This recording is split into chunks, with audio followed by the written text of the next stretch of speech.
Assalamualaikum, apa kabar semua? Kembali lagi bersama saya Rizal Fauzi. Di video kali ini kita bakal melakukan tes sensor untuk ZBlaze BitLock 3 GPS. Nah, smartwatch ini ternyata bagus banget respon dari kalian ya. Banyak yang suka desainnya dan juga fitur-fiturnya, tentu soal harganya yang cuma 600 ribuan. Tapi dengan catatan itu beli dari luar negeri ya. Banyak yang ngasih tutorial untuk beli di AliExpress, tapi saya gak bakal ngasih karena ya masih gimana ya, stepnya tuh lumayan ribet, harus ke Singapura dulu. Jadi cari aja di YouTube ya, udah banyak. Oke, langsung aja kita lihat ya gimana performa lock GPS di ZBlaze BitLock 3 GPS ini. Kondisi cuaca bisa dilihat ya, langit lumayan mendung tapi terik. Harusnya aman-aman aja sih. Kemarin Redmi Watch 5 meskipun mendung tapi lancar jaya. Nah, gimana dengan BitLock 3 GPS ini? Langsung aja kita lihat. Oke, langsung pencarian GPS ya. Ini tanpa saya pencet duluan, jadi bareng. Pas ngerekam, pas lock GPS-nya, bukan lock GPS-nya, pencarian GPS-nya. Bisa lihat di situ udah lumayan kelihatan sinyalnya, nggak sampai hijau sih, kuning doang ya. Dan saya hitung ini udah lumayan lama, udah lewat dari 10 detik bahkan 15 detik. Oke, udah lock GPS ya, udah bergetar, tidak berkedip-kedip lagi untuk tanda GPS-nya. Itu tandanya ini udah lock. Lanjut ke percobaan kedua ya, saya klik dulu. Oke, udah masuk. GPS-nya mulai dari nol lagi, di situ gak ada sinyal sama sekali. Kemudian ya masih lama. Oke, udah keluar dan sekarang lock.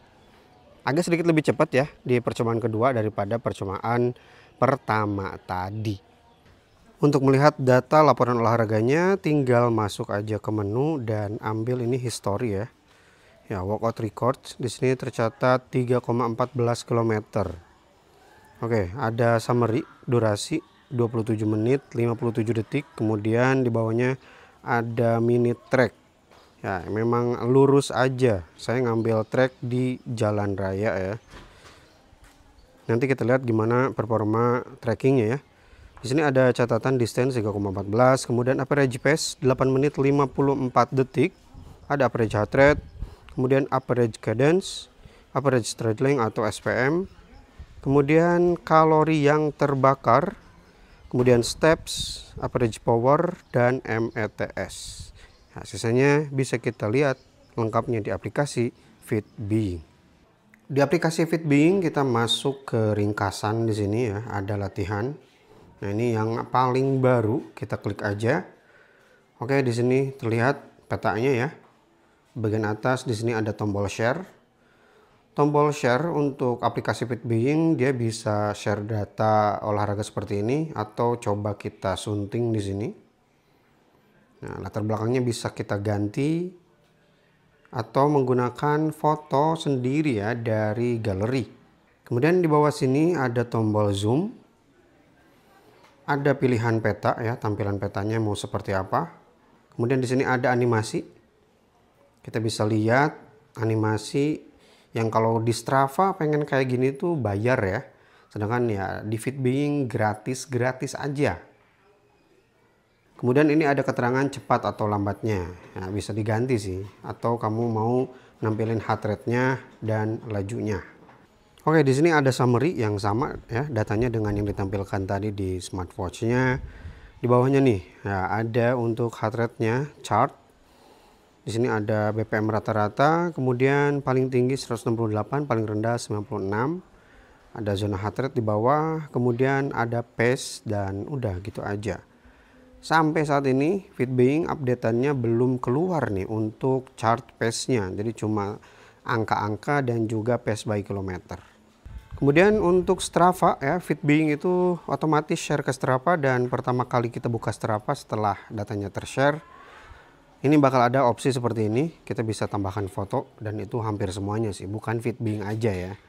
Oke, kita oke aja. Dan ini data setelah share ke Strava. Ada yang hilang di summary di sini. Kalau kita cek ya, tidak ada heart rate sensor atau laporan detak jantungnya. Cuma ada distance, average pace, kemudian elevation. Ini tambahan ya. Ada motor. Di aplikasi Fitbeing itu gak ada elevation, tapi di sini ada kalori, bahkan average power ikut ya. Tapi yang menurut saya paling penting, heart rate malah tidak ada. Coba kita scroll ke bawah.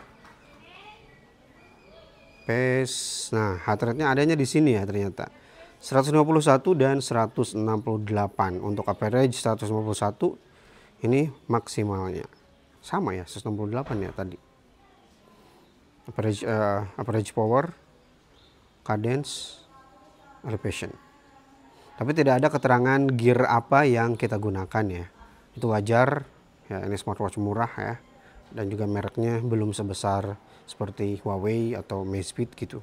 Dan untuk perbedaan antara aplikasi Fitbeing dan juga Strava, silahkan disimak aja ya. Sekarang kita lihat gimana kualitas tracking GPS-nya. Untuk garis warna biru itu Zblast Bitalk 3 GPS ya, sedangkan oranye itu adalah Garmin Forerunner 165. Sekali lagi, bagi yang baru bergabung di sini bukan nyari mana yang paling bagus, jelas Garmin bakal lebih bagus, harganya jauh lebih mahal.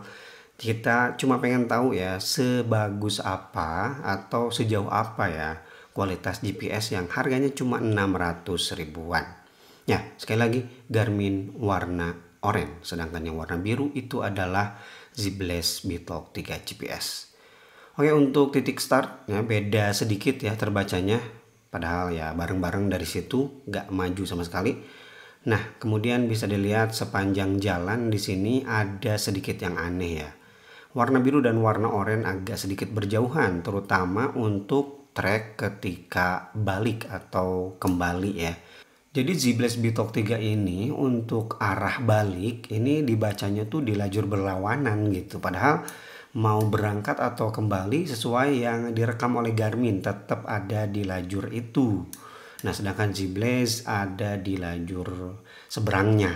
Dan itu yang bikin perbedaan antara kedua smartwatch ini pencatatan GPS-nya berbeda.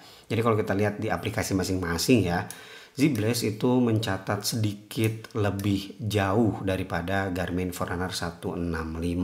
Tapi Garmin juga ya, meskipun harganya mahal bukan berarti tanpa error ya. Seperti di sini dia berangkatnya agak sedikit ke kanan padahal ya di kiri.